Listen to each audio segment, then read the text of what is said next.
Boa noite, está começando o programa Hora da Profecia. Esse é o seu programa de estudos bíblicos realizado aqui através do canal da Igreja Adventista do Sétimo Dia de Serrinha dos Pintos. Nós estamos dando continuidade a uma série de estudos sobre o livro do Apocalipse, onde hoje nós vamos estudar um dos capítulos mais enigmáticos da Bíblia. Hoje nós vamos partir para a primeira parte do capítulo 13 de Apocalipse, onde nós vamos estudar a tão misteriosa besta que surge do mar. Não precisa se assustar com esse nome, você vai compreender perfeitamente todos aqueles simbolismos que estão ali envolvidos nesse capítulo, todo o contexto histórico, todas as profecias que ela aponta futuramente. E quem está aqui comigo, mais uma vez, para participar desse estudo e para também fazer alguns comentários, trazer algumas lições de vida, é nosso irmão Caleb. Olá, boa noite, você que nos assiste em mais um programa Hora da Profecia. Que bom ter você aqui conosco, para juntos estudarmos a Palavra de Deus e continuarmos, a nossa série especial sobre o livro do Apocalipse. E hoje estamos muito empolgados com o estudo. Iremos realizar o capítulo 13, A Besta que Surge do Mar. Esse é um capítulo fascinante e tenho certeza que você vai gostar muito de aprender conosco um pouquinho mais sobre o livro do Apocalipse. Então fique com a gente até o final, tem muita coisa boa vindo por aí. Caleb, é de costume da gente, antes de começar o nosso estudo, oferecer aqui o nosso guia de estudos bíblicos Apocalipse, Revelações de Esperança. Esse aqui é um presente que é enviado pela Rede Novo Tempo de Comunicações, inteiramente grátis até a sua casa. Para você adquirir este material, este curso, que vai em formato de revista, como eu disse, completamente grátis, basta você acessar o site biblia.com.br/cursos. Ali você vai selecionar o curso bíblico Apocalipse e vai preencher um pequeno cadastro onde você vai colocar o seu endereço para que a Rede Novo Tempo de Comunicações possa enviar gratuitamente até a sua casa esse maravilhoso estudo.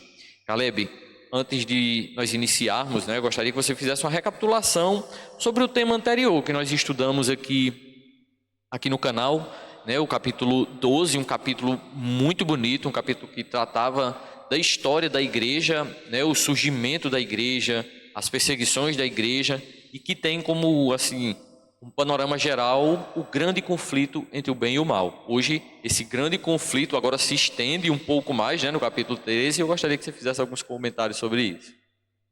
Perfeito. Então, para você que acompanhou conosco o estudo anterior da nossa série sobre Apocalipse, vai lembrar, e se você não assistiu, está no nosso canal o episódio sobre o capítulo 12 do Apocalipse. Nós estudamos sobre a mulher e o dragão, São dois personagens que estão bem presentes aqui nesse capítulo, mas não apenas eles, O capítulo 12 também traz a grande batalha cósmica entre o arcanjo Miguel e o dragão. Esse mesmo dragão que menciona aqui no capítulo 12 que persegue a mulher.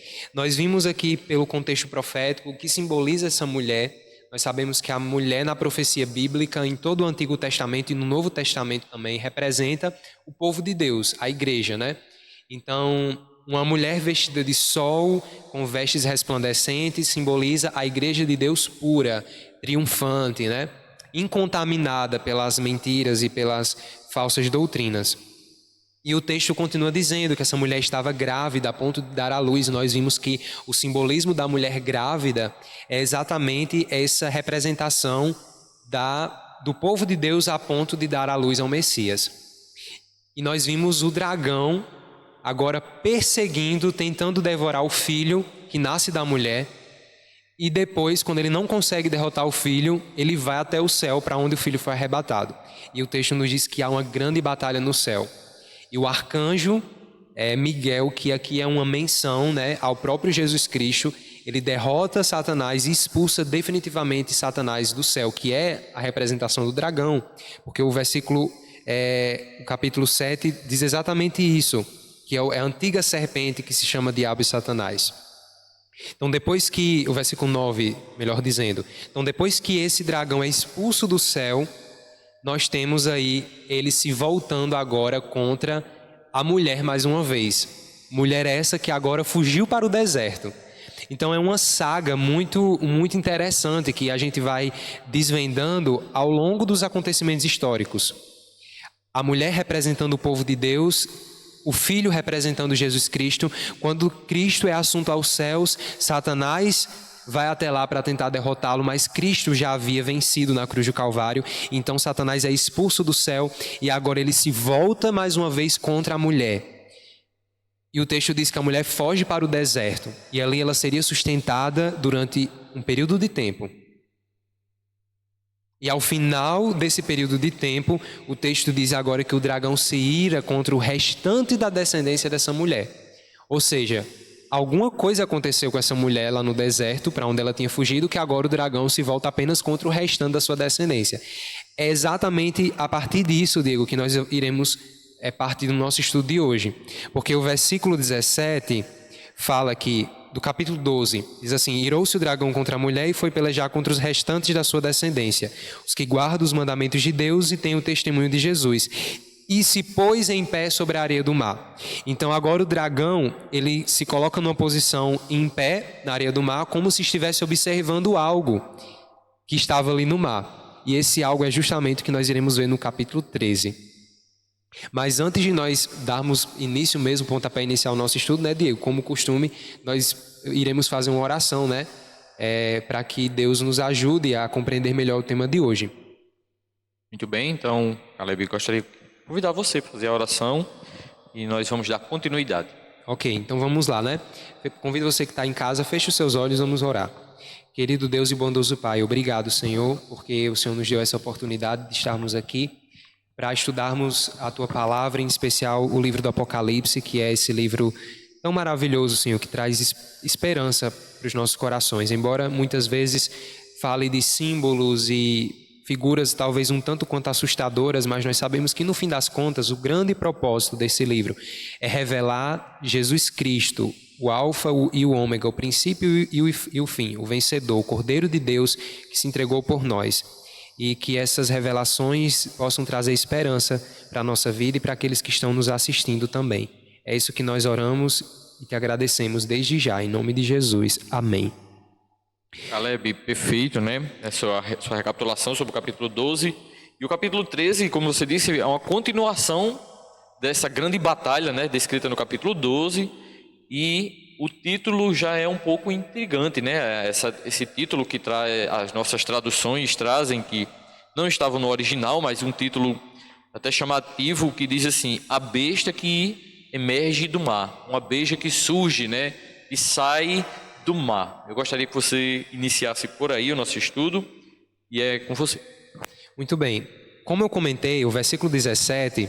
ele já dá o gancho para o capítulo 13, né? O versículo 17, que eu digo do capítulo 12. Porque ele fala que agora o dragão se ira contra os restantes da descendência da mulher. Aquela mulher que havia fugido para o deserto e havia de ser sustentada durante um tempo, 2 tempos, metade de um tempo. Agora o dragão se volta contra os restantes da sua descendência. E o interessante é que ele agora se põe em pé sobre a areia do mar como um símbolo de que está vendo algo surgir no mar. E o capítulo 13 mostra exatamente esse algo que estava surgindo do mar. Então nós entendemos, Diego, que essa besta que... às vezes as pessoas se espantam com o nome besta, mas besta, gente, é simplesmente um animal de carga, certo? Um burro, por exemplo, é uma besta, um boi é uma besta, né? É um animal de carga, de 4 patas. Então, essa besta, esse animal que surge do mar, é exatamente uma das ferramentas do dragão agora para perseguir os restantes da descendência da mulher. Que é exatamente o que ele faz, porque o dragão, quando ele não consegue perseguir diretamente, ele envia um instrumento para fazer isso, que no caso agora é a besta que surge do mar. E não apenas ela, mas o capítulo 13 também fala de uma outra besta que se levanta da terra. E tem uma curiosidade bem interessante, Diego, é que assim... talvez para nós hoje, para o leitor moderno do século XXI, talvez seja um pouco estranho. Por que representar, né, os perseguidores do povo de Deus através de animais, né, de bestas? Só que nós entendemos que Deus ele é muito didático, ele é como um professor que gosta de trazer sentidos que coisas que façam sentido, né, para as pessoas que estão ouvindo ali. Então, o livro do Apocalipse ele foi primariamente escrito para o leitor lá do primeiro século da era cristã, né, da época de João, do apóstolo João. E naquela época, na cultura ali do Oriente Médio, naquela cultura, inclusive muito antes de João, né, já desde a época ali dos povos cananeus, era comum já na cultura cananita, na religião cananita, você ter a representação do mal através de duas grandes bestas, dois grandes monstros, um que surge do mar e outro que surge da terra. Inclusive, o próprio livro de Jó menciona esses animais, né? Ele fala ali do Behemoth e ele fala do Leviatã, que em algumas traduções fala exatamente isso, o monstro que surge do mar e o que surge da terra. E é engraçado que algumas versões traduzem para hipopótamo ou crocodilo. Equivocadas, né? Porque entende que é um animal que surge do mar, da água, então seria um hipopótamo. Mas a verdade é que Deus usa esses símbolos porque era o que fazia sentido na mente do leitor da época. Quando se falava em bestas surgindo do mar e bestas surgindo da terra, eles já entendiam. Deus está querendo falar de um poder, né, que vai se levantar para perseguir o povo de Deus. Ou seja, poderes que são manipulados diretamente pelo próprio mal, pelo próprio Satanás, que é o dragão aqui do capítulo 12. Então é nesse sentido que nós vamos estudar o capítulo 13. Então já vindo aqui, Diego, para os primeiros versículos do capítulo 13, é exatamente a descrição de João. João viu o dragão se colocando em pé sobre a areia do mar e olhando para o mar, a gente imagina, né? E aí no versículo 1 do capítulo 13 ele diz assim: vi então emergir do mar uma besta que tinha 10 chifres e 7 cabeças, e sobre os chifres 10 diademas, e sobre as cabeças nomes de blasfêmia. Parando por aqui, nós já temos algumas características interessantes desse animal que surge do mar. O primeiro deles, Diego, é em relação às cabeças e aos chifres desse animal, porque o texto vai dizer que ele tinha 10 chifres e 7 cabeças. Se nós voltarmos no capítulo 12, nós vamos perceber que o dragão, que é a representação do próprio Satanás, ele também possui 7 cabeças e 10 chifres. Então, Diego, isso é um indício, né, um indicativo de que essa besta ela está diretamente ligada ao dragão. É uma referência ao dragão, ela está apontando para o dragão, ela é um instrumento usado pelo dragão para perseguir o povo de Deus. E é interessante também, uma outra característica, que essas 7 cabeças e os 10 chifres são a soma das cabeças e dos chifres dos animais que nós temos lá na profecia de Daniel capítulo 7. Para você que acompanhou com a gente o estudo, né, e para você que conhece as profecias de Daniel, você vai lembrar que no capítulo 7 do livro de Daniel, Daniel teve um sonho, uma visão, em que ele viu ali 4 animais, 4 feras, 4 bestas. E esses animais, eles também tinham cabeças, né? Ele fala de um leopardo com 4 cabeças, né? Ele fala de um dragão, né? Ou seja, um animal terrível e espantoso, com muitas cabeças também, muitos chifres, melhor dizendo. Então, se nós somarmos a quantidade de cabeças daqueles animais e a quantidade de chifres, dá exatamente as 7 cabeças e os 10 chifres dessa besta. Mas o que isso indica, né? Isso mostra que essa besta que surge do mar, ela também está diretamente ligada àqueles reinos mencionados em Daniel capítulo 7. E relembrando aqui quais eram eles: Babilônia, Medo-Pérsia, Grécia e o Império Romano, na sua fase pagã e na sua fase papal. Então é interessante perceber que o texto está querendo nos transportar a nossa mente para aqueles reinos, ou para um deles, melhor dizendo, né? Para um desses reinos. Deles que traz consigo as características dos anteriores, né? Isso, exatamente. Que é exatamente esse ponto que nós queremos frisar. E sabe o que é interessante? É que assim, uma das diferenças que nós encontramos entre o dragão e a besta, né, tem essa semelhança que ambos possuem 7 cabeças e 10 chifres, mas existe uma diferença que está na questão dos diademas, que é uma palavra também que pode ser perfeitamente traduzida como coroa, né? O diadema era a espécie de coroa que era usada ali no mundo greco-romano.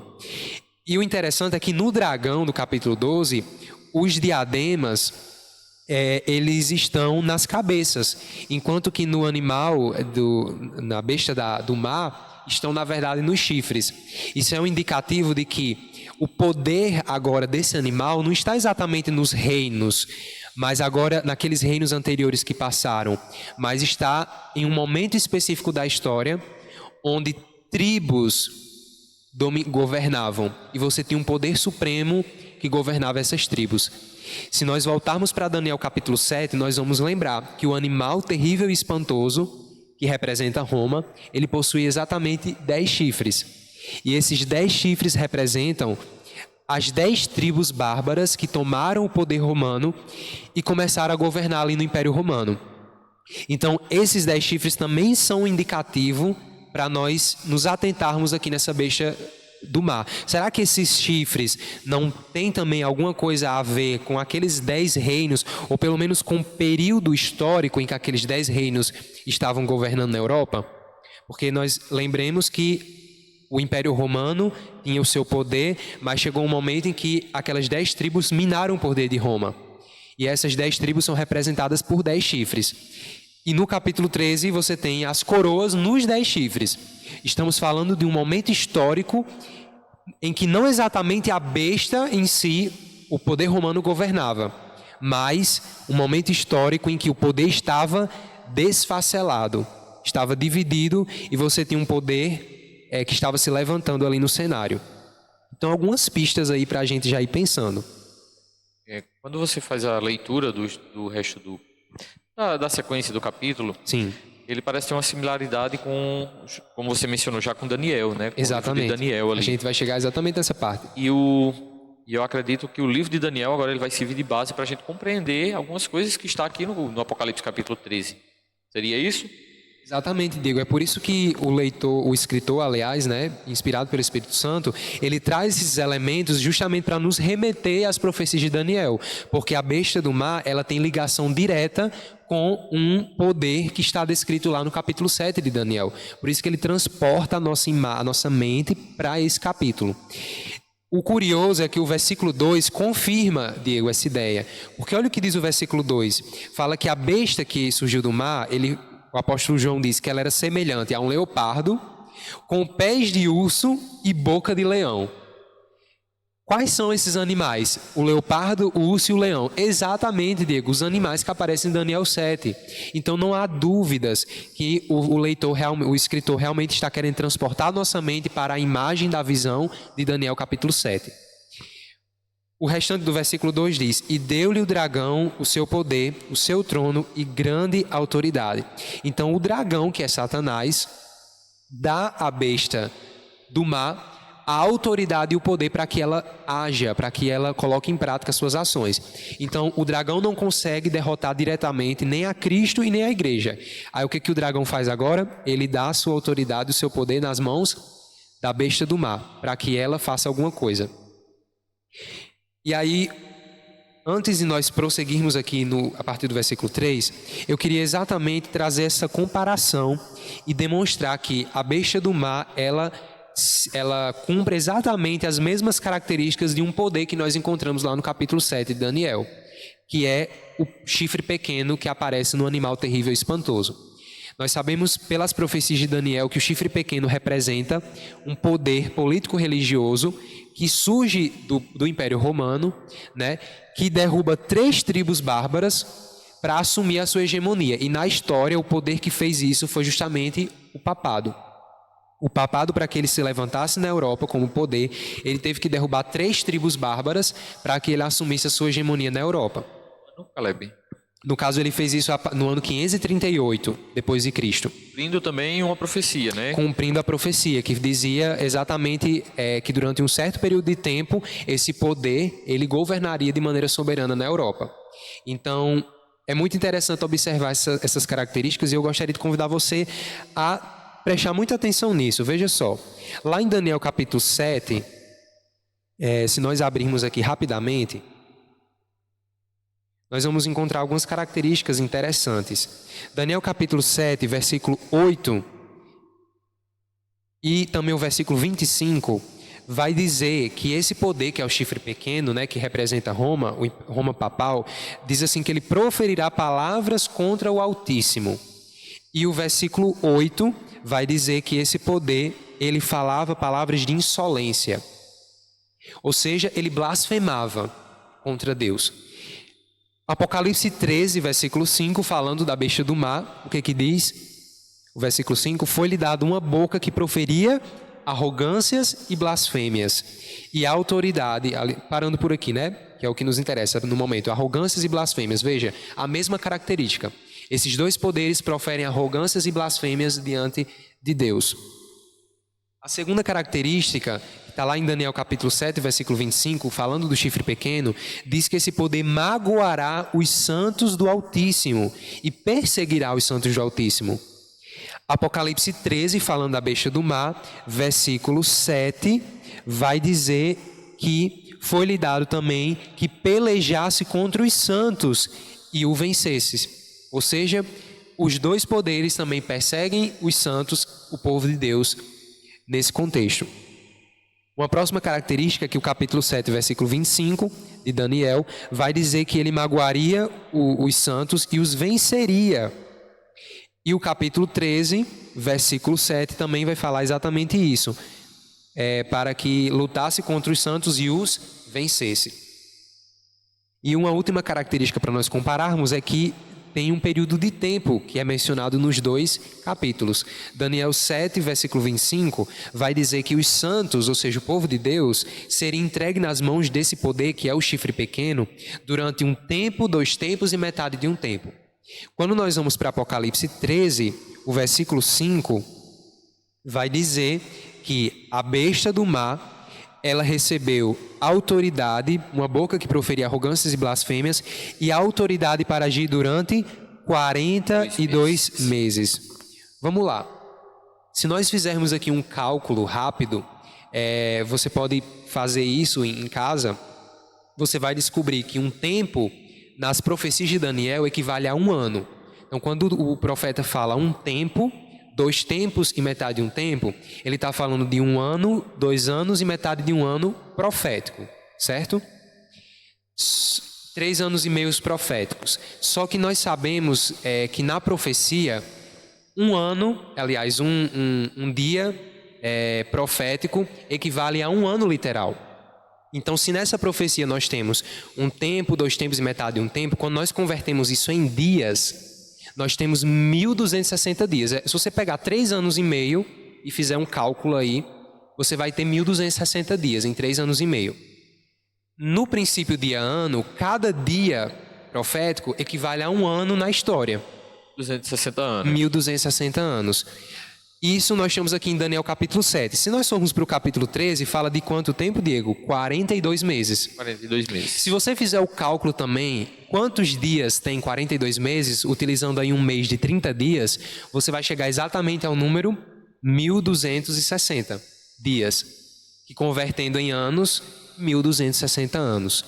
Então, nós iremos descobrir que esses dois poderes é atribuído a eles um mesmo período de tempo. O mesmo período de tempo é dado para esses poderes. O que nós concluímos, Diego? Baseado em todas essas semelhanças, não restam dúvidas. O chifre pequeno e a besta do mar, de Apocalipse 13, se tratam do mesmo personagem. Se tratam do mesmo poder, que é, no caso, o Império Romano na forma do papado. Roma papal. É importante, Diego, destacar isso porque muitas interpretações teológicas e escatológicas hoje querem separar esses dois personagens, esses dois símbolos proféticos, e dizer que o chifre pequeno não tem nada a ver com a besta do mar que está no capítulo 13. Mas não restam dúvidas diante de todas essas características, né? João era um grande leitor do Velho Testamento. Exatamente. Né? Diga-se de passagem, essa era a Bíblia dele. Sim. E como um grande estudioso das profecias, quando ele, eu acredito eu, né, isso é uma inferência, mas uma inferência óbvia, de que quando ele tem essa visão, quando ele percebe que este poder do capítulo 13, quando ele tem a visão, ele automaticamente lembra que é aquela mesma figura descrita por símbolos proféticos no livro de Daniel, né? E a prova disso é que ele vai usar figuras muito parecidas também para descrever o mesmo poder, né? Assim eu acredito. Exatamente, eu concordo plenamente, Diego, porque a mente de João era a mente de um judeu do primeiro século. E como um bom judeu que lia a Torá, João conhecia muito bem as profecias de Daniel. E por isso que Deus é muito enfático em trazer esses elementos para reportar a mente de João exatamente para aquele ambiente, para aquele contexto. Então, quando João ele viu essas coisas, com certeza ele lembrou das profecias de Daniel e entendeu que estava se tratando do mesmo poder. Estava se tratando do mesmo poder político religioso, né? Seguindo aqui no capítulo 13 do livro de Daniel, então só para deixar claro, o chifre pequeno de Daniel 7 e a besta do mar do capítulo 13 de Apocalipse se trata do mesmo poder. Roma papal no contexto ali do Império Romano. Quando o Império Romano cai, Roma papal surge, o papado surge naquele contexto, justamente, Diego, no momento em que as 10 tribos bárbaras governavam. Lembra que eu falei dos chifres?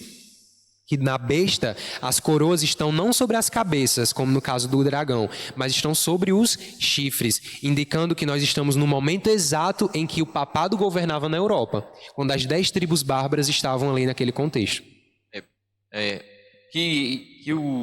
Como você mencionou, que este poder é o mesmo descrito em Daniel, parece não haver dúvidas, né, pelas características. Aí você já mencionou que este poder é Roma na sua forma de império como papado, né? Como igreja já, então, assim, instituída. Mas quais outros elementos no capítulo 13, e considerando que é o mesmo do capítulo 7 de Daniel, nós podemos, de fato, compreender que é mesmo esse poder? Porque, como você disse, existem outros argumentos que nós já estudamos aqui, que não fundamentam que são poderes diferentes, né? O que você poderia falar? Bom, essas características nós iremos ver justamente aqui a partir do versículo 3. É muito curioso o que o versículo 3 em diante vai dizer.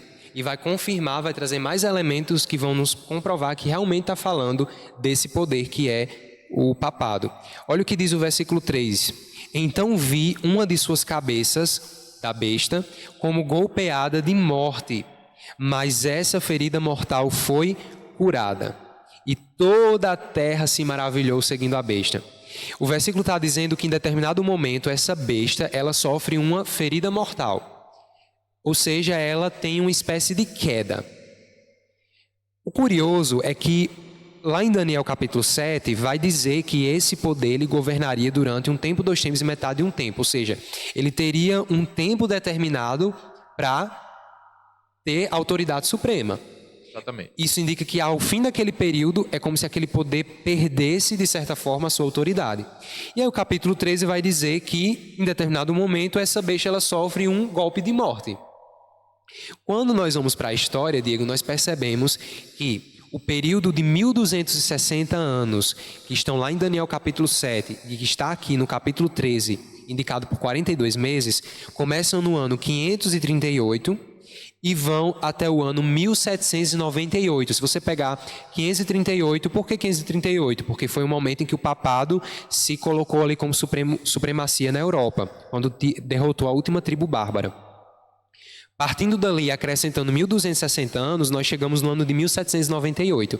E o que aconteceu no ano de 1798? Veja só, a história nos diz que naquele ano foi exatamente o golpe de morte da besta, do papado. O que aconteceu nesse ano?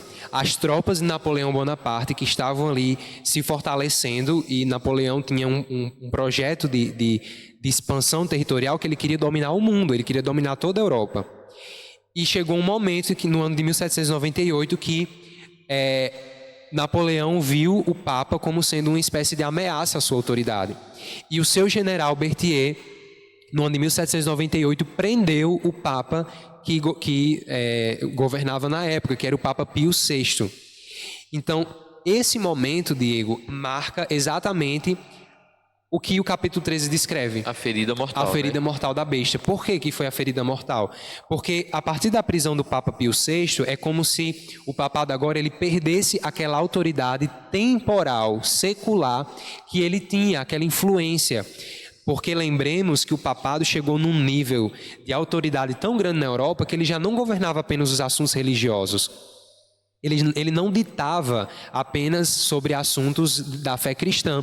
Ele colocava reis no poder, tirava reis do poder, estabelecia imperadores E chegou o momento em que, quando Napoleão Bonaparte se colocou a sua autoridade acima do papado, ele demonstrou que o papado já não tinha mais aquele poder secular e temporal que ele tinha.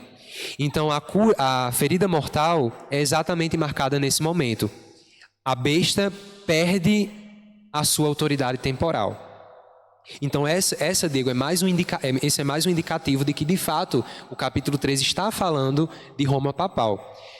E um outro detalhe é que o versículo 3 ele não termina falando da ferida mortal. Ele conclui dizendo assim: mas essa ferida mortal foi curada. A terra se maravilhou seguindo a besta. E toda a terra se maravilhou. Então, não ficaria dessa forma para todo sempre. Chegaria um momento em que essa ferida mortal seria curada e o papado retomaria essa autoridade secular que ele possuía antes. Claro, não de uma vez só, mas chegaria um momento... Gradual, né? Gradualmente ele conseguiria isso. E quando isso aconteceu? Depois de muitos anos, 130 anos depois, que houve ali a prisão do Papa Pio VI, no dia 11 de fevereiro de 1929, ali no contexto do fascismo de Benito Mussolini na Itália, você tem o que nós conhecemos como o Tratado de Latrão, no dia 11 de fevereiro de 1929. E esse tratado foi assinado entre o cardeal Pietro Gasparri e Benito Mussolini, que era o líder ali do fascismo na Itália. E esse tratado, Diego, no que consistiu esse tratado? Foi, na verdade, uma retomada dos territórios, das terras que antes pertenciam ao papado e que ele havia perdido na época de Napoleão Bonaparte.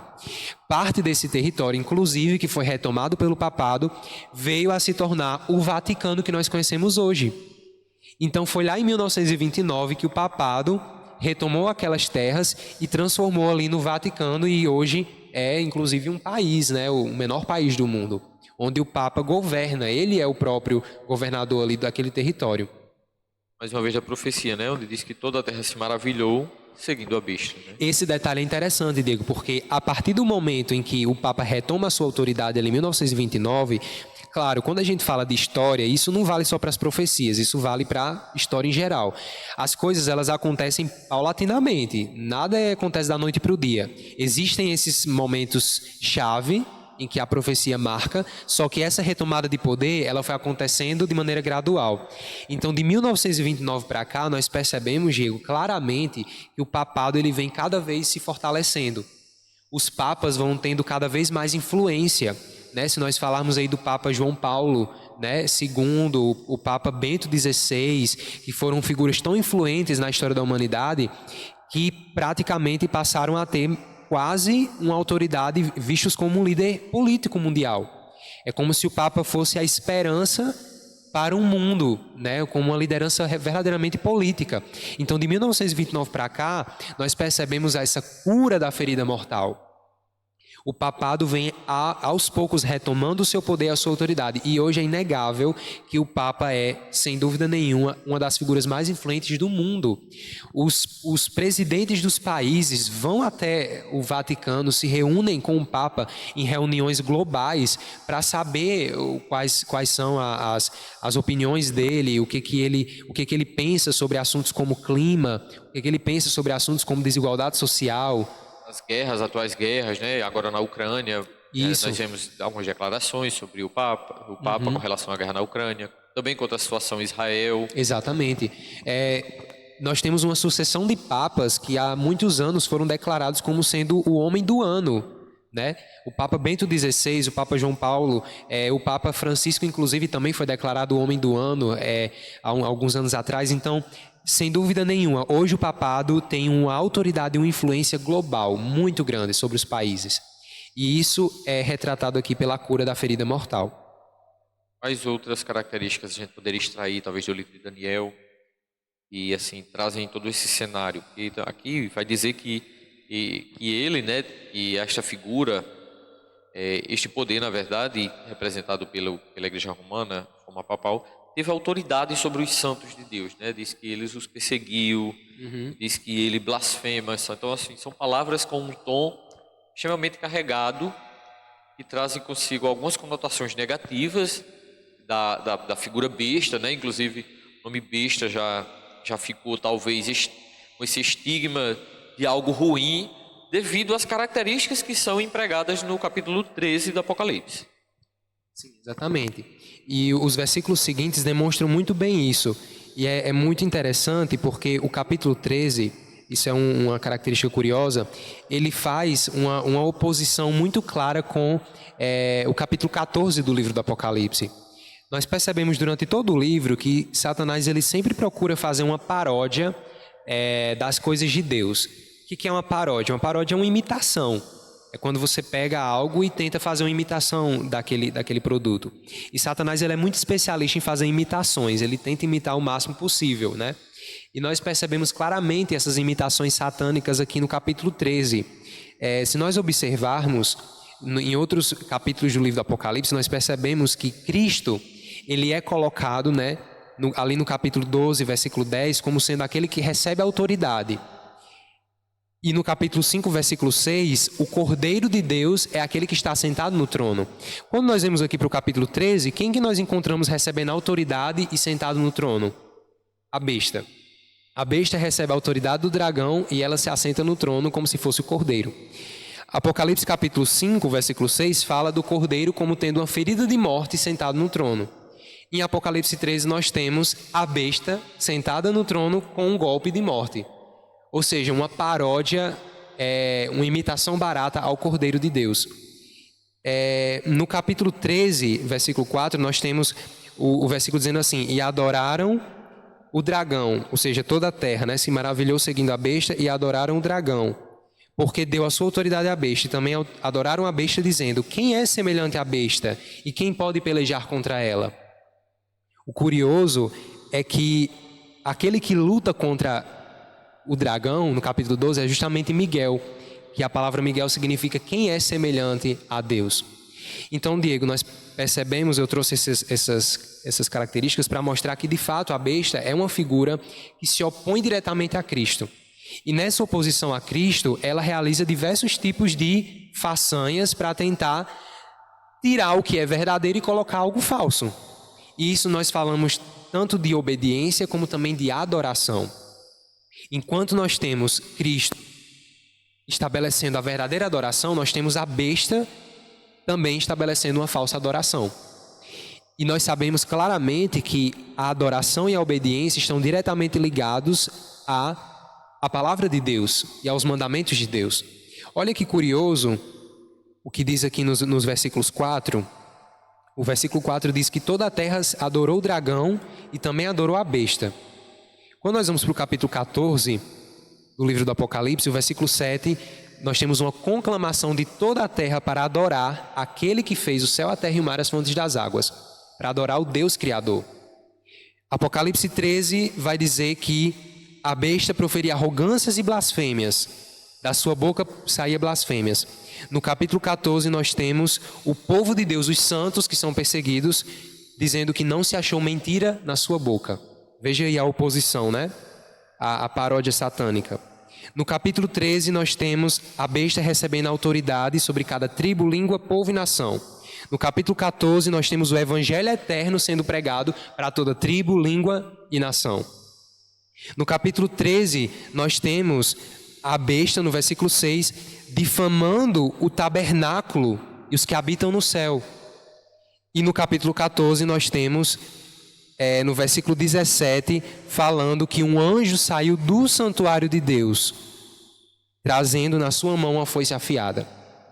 E por fim, no capítulo 13, nós temos a besta da terra, juntamente com a besta do mar, impondo uma marca sobre a mão direita e sobre a fronte. No capítulo 14, nós temos os santos, o povo de Deus, recebendo também uma marca na sua fronte. O que essas características nos indicam? A besta, ela tenta a todo custo estabelecer uma imitação, uma falsa lei de Deus, uma falsa adoração da verdadeira adoração. E lá no capítulo 7 de Daniel, o texto vai dizer que esse mesmo poder, que é o chifre pequeno, ele faria uma coisa interessante, Diego. Lá vai dizer que ele tentaria mudar os tempos e a lei. Se nós voltarmos no estudo sobre Daniel 7, nós vamos ver que foi exatamente isso, Diego, que o papado fez durante a Idade Média. O papado alterou os tempos, os calendários e também alterou a lei de Deus, numa tentativa de estabelecer uma falsa obediência e uma falsa adoração, como nós temos aqui no capítulo 13 do livro do Apocalipse. Então é muito interessante perceber isso, né? E você mencionou que é este poder, né, que o papado ao longo da história ele fez essa alteração, essa mudança, essa tentativa de mudança na lei de Deus, e também fez uma alteração nos tempos, que ali a palavra é calendários, né? Exatamente. Quais foram essas mudanças, Caleb? De que forma esse poder ataca a lei de Deus? Perfeito. Bom, o texto vai dizer ali no capítulo 7 de Daniel que esse poder tentaria mudar os tempos, e como você bem disse, a palavra ali é calendários, e nós bem sabemos que Roma fez isso ao longo de toda a sua história.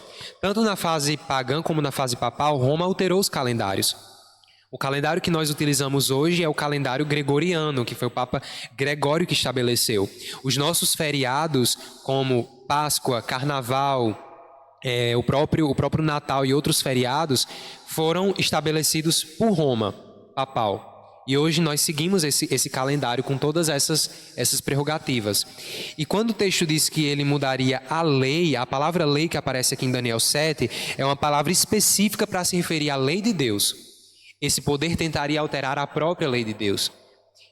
E quando nós não precisamos nem a gente voltar para as fontes históricas, basta nós pegarmos o catecismo da Igreja Católica, e aqui queremos deixar bem claro que não é nenhum tipo de ataque aos católicos ou ao que os católicos creem, mas é simplesmente algo que está aí para todo mundo comprovar e ver. Se você pegar o catecismo da Igreja Católica, você vai ter exatamente ali os mandamentos de acordo com o catolicismo, com a Igreja Romana. Comparação, né? Na verdade, entre os mandamentos de Deus e os mandamentos estabelecidos pela Igreja. Pelo papado, é isso? Exatamente. Então, se nós fizermos uma comparação, nós iremos perceber que realmente a lei de Deus foi alterada por esse poder. Ali, entre os 10 mandamentos, nós encontramos o quarto mandamento da lei de Deus, que fala a respeito da guarda do sábado do 7º dia, né? Fala para o povo de Deus: lembra-te do dia de sábado para o santificar. Enquanto que nos mandamentos do catecismo, esse mandamento foi tirado e foi substituído por guardar domingos e festas. O segundo mandamento da lei de Deus, que fala sobre não adorar imagens e esculturas, no catecismo ele foi também omitido, ele foi tirado. Então nós percebemos que o papado alterou a própria lei de Deus numa tentativa de estabelecer os seus ditames como uma prerrogativa divina. Ele tenta se colocar no lugar do próprio Deus. E é exatamente isso que a gente observa no capítulo 13, a todo momento. O capítulo 13 fala que esse poder, essa besta, ela busca receber a adoração de toda a terra. Enquanto que a Bíblia deixa claro que apenas Deus pode ser adorado. E o capítulo 7 de Daniel diz exatamente isso também. Fala que esse poder, ele tentaria se colocar no lugar do próprio Deus. Ele blasfemaria contra Deus, ele tentaria perdoar pecados, né? Ele se colocaria no lugar do próprio Deus. Então, é muito grave o que nós temos aqui no capítulo 13, no capítulo 7, e não restam dúvidas de que se trata desse poder, né? As características são muito fortes e emblemáticas, né? Então, nós chegamos a essa conclusão, de que, de fato, o capítulo 13 está falando desse poder. A questão da blasfêmia, né, que ele vai mencionar também que esse poder ele blasfema contra Deus. O que isso significa, então, nesse contexto? O que seria blasfêmia, Caleb? A Bíblia apresenta alguma definição de blasfêmia? E em que parte, em que momento, ou o que o papado, o que a Igreja Católica tem feito ao longo dos anos que se caracteriza como uma blasfêmia? Perfeito. A Bíblia deixa claro, quando nós vamos ali para o Evangelho de Mateus, o que é blasfêmia. Se nós observarmos ali a discussão que Jesus Cristo tem com os fariseus, em vários momentos, tanto em Mateus como em João, também no Evangelho de João, nós percebemos que os sacerdotes sempre acusavam Jesus de blasfêmia quando Jesus perdoava os pecados das pessoas. Em certa ocasião, quando Jesus perdoou os pecados de um paralítico, os fariseus ficaram com tanta raiva de Jesus, porque acusaram ele de blasfêmia. Você está blasfemando, porque apenas Deus tem autoridade para perdoar pecados. na situação, Jesus não havia blasfemado porque ele era o próprio Deus. Ele tinha autoridade para fazer isso. E quando nós vamos para a história do papado, nós percebemos que foi instituída uma doutrina papal, que é a doutrina da confissão auricular, em que o Papa recebe do próprio Deus a autoridade para perdoar pecados. Não apenas o Papa, mas qualquer sacerdote. E isso é muito conhecido, né? As pessoas vão até o sacerdote, se confessam perante ele, ele dá ali uma penitência e você fica livre dos seus pecados. Ou seja, você está atribuindo a um ser humano uma prerrogativa que pertence apenas a Jesus Cristo, porque a Bíblia deixa claro: se vocês pecarem, nós temos um advogado perante o Pai, que é Jesus Cristo, que é fiel e justo para vos perdoar os pecados. O Evangelho também relata uma situação onde Cristo diz que ele seria o grande eu sou, né? E eles tentam apedrejar, a Bíblia vai dizer que os fariseus queriam apedrejar Cristo porque ele fazia dele mesmo a Deus, né? Ele havia se colocado no lugar de Deus. E eles chamam isso de blasfêmia. Exatamente. E de que maneira o papado ele também se encaixaria nessa situação ou não? O papado também se encaixa exatamente nesse contexto, Diego, porque existem muitas declarações papais, declarações oficiais que você pode encontrar nos documentos oficiais da igreja, que declaram que o Papa é o representante de Deus na Terra. Né? E não apenas isso, chega a dizer o substituto, que é o vigário de Cristo, e a palavra vigário significa substituto. É como se Jesus tivesse sido assunto aos céus e ele tivesse deixado na terra o substituto, que é o Papa. Mas Cristo disse que deixaria o substituto. Sim, lá em João, né, no Evangelho de João, nós temos isso muito claro. Ele fala... Seria ele ou não? Então, Jesus Cristo diz assim: eu irei para o Pai, mas não vos deixarei órfãos, eu enviarei um outro Consolador, que é o Espírito da Verdade. Ou seja, o Espírito Santo, sim, é o substituto de Cristo aqui na Terra. Mas o papado assume essa prerrogativa divina. Ele se coloca no lugar do próprio Deus. E como isso se encaixa com a descrição de Apocalipse 13, né, Diego? Essa besta buscando ter adoração e autoridade para governar sobre todas as pessoas. Então não restam dúvidas de que realmente se trata desse poder. E o capítulo 13 não fica apenas no passado, nas ações da besta do passado. Mas ele também, nos versículos 8 e 10, ele traz características que apontam, Diego, para o tempo do fim. Porque o versículo 8, do 8 ao 10 diz assim, olha só o que diz o versículo 8. E adorá-la-ão, apontando para o futuro. Adorá-la-ão todos os que habitam sobre a terra, aqueles cujos nomes não foram escritos no livro da vida do Cordeiro, que foi morto desde a fundação do mundo. E o versículo 9 e 10 diz: se alguém tem ouvidos, ouça. Se alguém leva para cativeiro vai. Se alguém matar a espada, é necessário que seja morto a espada.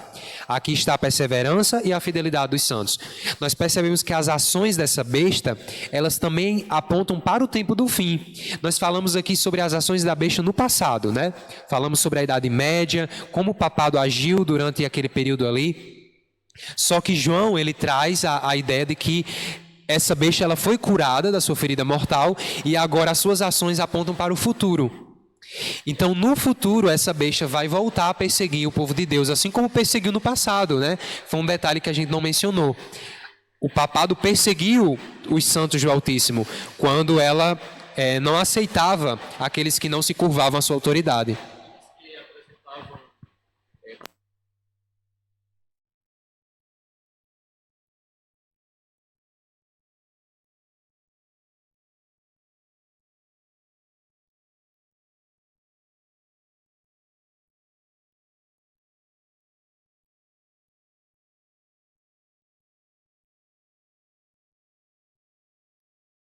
Já traz consigo, né, infelizmente traz consigo essas características.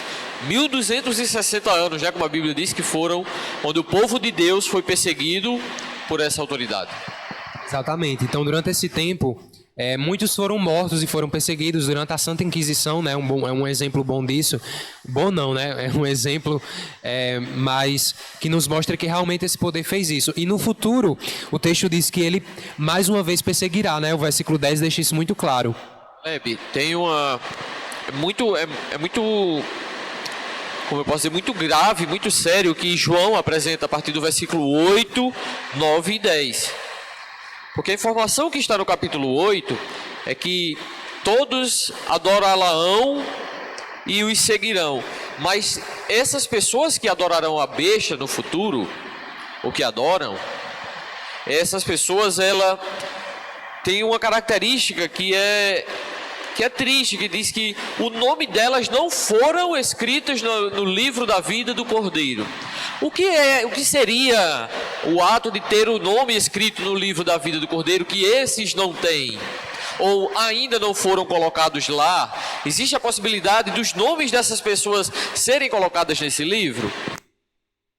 A expressão o livro da vida do Cordeiro aparece algumas vezes no livro do Apocalipse e ele simboliza exatamente aqueles que foram salvos por Cristo Jesus, né? O livro do Apocalipse deixa claro que aqueles que têm o seu nome escrito no livro da vida, inclusive é uma promessa que é feita ali nas 7 cartas, né?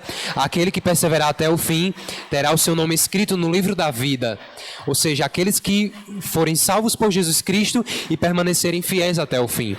Mas o texto deixa claro que aqueles que no futuro, veja, não está falando de um momento presente, não está falando do momento em que estamos vivendo, mas em um momento futuro, aqueles que permanecerem e adorarem a besta quando de maneira clara for feita essa distinção entre os adoradores de Deus e os adoradores da besta, aqueles que escolherem permanecer obedecendo. O que é adorar a besta? É se ajoelhar diante dela? Não, é aceitar, concordar com as suas prerrogativas, é obedecer às suas leis, é obedecer às suas regras.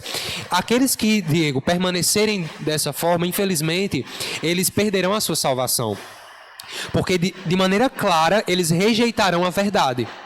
Significa que aqueles que hoje talvez tenham aprendido de forma diferente coisas do Evangelho, talvez tenham entendido que a perdão de pecados era de fato algo importante, que alguma autoridade religiosa poderia fazer ao invés de Cristo. Essas pessoas hoje, elas têm a oportunidade ainda de terem o seu nome escrito no livro da vida? Com certeza, Diego. Essa é a promessa bíblica que o livro do Apocalipse nos traz, né? Nas cartas do Apocalipse ele diz exatamente isso. Aquele que for fiel até o fim, esse terá o privilégio de ter o seu nome escrito no livro da vida. Então, sim, existem muitas pessoas que talvez ainda não tiveram a luz completa da verdade, mas sem dúvida nenhuma, elas terão essa oportunidade. E chegará um momento, Diego, em que todas as pessoas da terra terão que decidir de que lado elas vão estar. Do lado da verdade, do lado da verdadeira adoração ou da falsa adoração, da falsa obediência imposta por esse poder, né? Que tenta substituir o próprio Deus, tenta substituir o próprio Jesus Cristo. Aleb, e para a gente já partindo para o fim, o versículo 10 traz agora uma característica que é exatamente o oposto àqueles que curvarão os seus joelhos, simbolicamente também, né, para a besta, ou seja, aquelas pessoas que não mais concordarem com as ideias da besta, com aquelas pessoas que se manterem firmes contra esses ideais, contra esses mandamentos estabelecidos por homens, essas pessoas elas vão sofrer graves retaliações. Inclusive essas pessoas, segundo o versículo, diz que elas pagarão com a sua própria vida. Seria isso?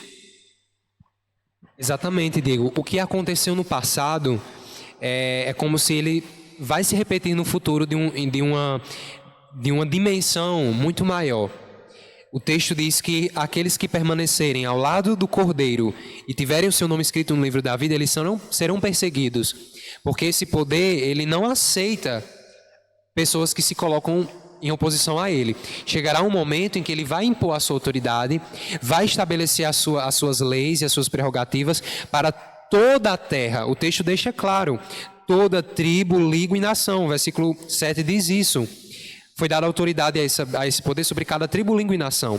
Então, todos os habitantes da terra chegará um momento que terão que decidir. E aqueles que escolherem estar ao lado da verdade sofrerão consequências muito graves. Mas o interessante é que o texto, o versículo 10, apresenta essa realidade triste, fala sobre pessoas indo ao cativeiro, pessoas sendo mortas à espada, mas termina com uma frase muito interessante, porque diz assim: aqui está a perseverança e a fidelidade dos santos. Lembram que eu disse que uma das prerrogativas divinas desse poder dessa besta é se colocar em oposição a Cristo, né? É a contrafação satânica, estabelecer uma falsa lei, uma falsa adoração, como o papado fez na Idade Média, estabelecer uma falsa lei de Deus. E o versículo 10 diz que aqueles que perseveram é aqueles santos que se mantêm fiéis a Deus. E aí no capítulo 14 e no versículo 12 do livro do Apocalipse, tem um texto muito parecido. Diz assim: aqui está a perseverança dos santos. O versículo 10 disse o quê? A mesma coisa. Aqui está a perseverança dos santos e a fidelidade dos santos. E o que diz lá em Apocalipse 14, versículo 12? Aqui está a perseverança dos santos, os que guardam os mandamentos de Deus e a fé em Jesus. Percebem que aqueles que se manterão fiéis no tempo do fim e serão perseguidos pela autoridade desse poder, dessa besta, é aqueles que se mantêm fiéis aos mandamentos de Deus. Nós percebemos claramente, Diego, que a tentativa que essa besta utilizará no tempo do fim é algo que ela já vem fazendo desde os tempos antigos. Estabelecer uma falsa lei de Deus e obrigar as pessoas a prestarem culto e obediência a essa falsa lei. E aqueles que se mantêm fiéis à verdadeira lei, que é a lei de Deus, aqueles que perseveram guardando os mandamentos de Deus e a fé em Jesus, é aqueles que serão perseguidos. Mas o texto diz: bem-aventurados, né? Aqui está a perseverança, a paciência dos santos. E o livro do Apocalipse traz promessas extraordinárias, Diego, para aqueles que se mantêm fiéis até o fim. O livro do Apocalipse diz: aquele que se mantiver fiel até o fim, a este darei de comer da árvore da vida. A este darei do fruto da árvore da vida. Viverá junto comigo por toda a eternidade. Cristo disse, né, que bem-aventurados sois quando fores injuriados e perseguidos por causa do meu nome. Por causa do né? meu nome. Então é muito lindo perceber que, mesmo diante da perseguição, a palavra de Deus ela sempre traz uma promessa maravilhosa de esperança. E a perspectiva para o futuro é uma perspectiva, talvez, olhando para todo esse contexto, talvez não tão otimista, né? Essa é a palavra. Mas o livro do Apocalipse, como eu sempre digo, como nós já estamos falando sempre aqui, é um livro de esperança. Ele traz promessas maravilhosas para os fiéis a Deus. E não existe nada melhor do que saber que ao final de tudo isso, nós teremos o privilégio de viver eternamente ao lado de Jesus. E aqueles que se mantiverem fiéis a Deus, mesmo diante da morte e da perseguição, receberão uma recompensa e um galardão diante do céu, que é a vida eterna em Cristo Jesus. Então, convido você hoje a estudar um pouco mais sobre a Bíblia, estudar um pouco mais sobre esse assunto. Aqui no canal você vai ter diversos vídeos, diversos estudos feitos anteriormente que nós nos aprofundamos perfeitamente em outras profecias que tratam do mesmo assunto. Você está sendo chamado por Deus, convidado a Deus a entregar sua vida a Ele, a confiar nas promessas que estão descritas nesse livro e a seguir os mandamentos de Deus, porque a Bíblia declara, o Apocalipse declara claramente que esses, os que guardam os mandamentos de Deus e mantêm a fé em Jesus, esses são os que perseveraram, né? É aí onde está a fidelidade do povo de Deus, em guardar os mandamentos de Deus e manter a fé em Jesus Cristo. Exatamente. E para nós encerrarmos, eu gostaria de encerrar com um versículo que está exatamente em Apocalipse capítulo 3, versículo 5. Nós falamos aqui sobre o livro da vida do Cordeiro, né? Que aqueles que adorarem a besta e as suas prerrogativas no futuro não terão seu nome escrito no livro da vida. Mas olha o que diz Apocalipse 3, versículo 5. O vencedor será assim vestido de vestiduras brancas, e de nenhum modo apagarei o seu nome do livro da vida. Pelo contrário, confessarei o seu nome diante do meu Pai e diante dos seus anjos. Essa é a promessa, Diego, para aqueles que se mantiverem fiéis à palavra de Deus e não à autoridade humana. A palavra de Deus e não às mentiras de Satanás. Uma promessa de esperança e de vida eterna. E essa promessa é feita para você hoje. Amém, Caleb. Perfeito. Você que nos acompanhou até aqui, eu já deixo o meu muito obrigado. Eu espero que você tenha aprendido mais sobre a palavra de Deus, entendido a importância de estudar cada vez mais a fundo esse simbolismo do livro do Apocalipse. E fica nosso convite aqui para o próximo episódio, onde nós vamos continuar no capítulo 13, agora falando de uma outra besta. A Bíblia vai descrever a segunda besta do capítulo 13 de Apocalipse, e onde esse cenário global agora apontando cada vez mais para o tempo do fim, no resto do capítulo. É um capítulo bem polêmico, onde nós temos muito simbolismo, muito mistério, mas a palavra de Deus traz luz para que nós possamos interpretar. Caleb, gostaria que você fizesse uma oração breve para que nós possamos encerrar o episódio de hoje. Perfeito. Então convido você que está em casa, feche os seus olhos e vamos orar ao nosso Deus. Querido Deus e bondoso Pai, muito obrigado, Senhor, por esse estudo que tivemos aqui sobre a Tua Palavra. Te agradecemos, Senhor, por tudo que aprendemos, por tudo que estudamos, e que a Tua Palavra permaneça firme nos nossos corações. Por favor, Jesus, nos ajuda a ser fiel, abençoa cada um que está nos assistindo e nos dá forças para permanecermos obedientes à Tua Palavra, à Tua verdade. É isso que nós oramos, em nome de Jesus. Amém. Muito obrigado, Caleb, também pela sua participação aqui. Você sempre uma luz nas explicações, trazendo contextos históricos maravilhosos. Muito obrigado você que nos acompanhou até aqui. Lembrando que a Bíblia diz que, não havendo profecia, o povo se corrompe.